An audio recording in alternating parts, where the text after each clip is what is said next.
Dam olish kunlari kutilayotgan ob-havo ma'lumoti. Assalomu alaykum aziz tomoshabin.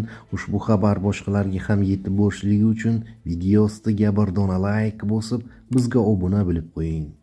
Ertaga shanba kuni respublika hududi bo'yicha yog'ingarchilik kutilmaydi. Faqat Farg'ona vodiysi hududlarida yog'ingarchilik, yomg'ir, qor bo'lishi mumkin. Havo harorati kechasi 2 daraja sovuq, 3 daraja iliq, kunduzi esa 7-12 daraja iliqqacha ko'tariladi. Yakshanba kuni asosan yog'ingarchiliksiz ob-havo bo'lishi kutilmoqda. Havo harorati kechasi 0,5 daraja iliqni, kunduzi esa 10-15 daraja iliqni tashkil etadi. Ba'zi joylarga tuman tushishi mumkin.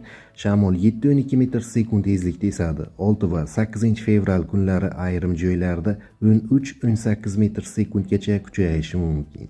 Tog'li hududlarda vaqt-vaqti bilan yog'ingarchilik, yomg'ir, qor bo'ladi. Qor ko'chish xavfi bor. Poytaxtimizda dam olish kunlari yog'ingarchilik kutilmaydi. Ertaga kechasi va ertalab tuman tushishi mumkin.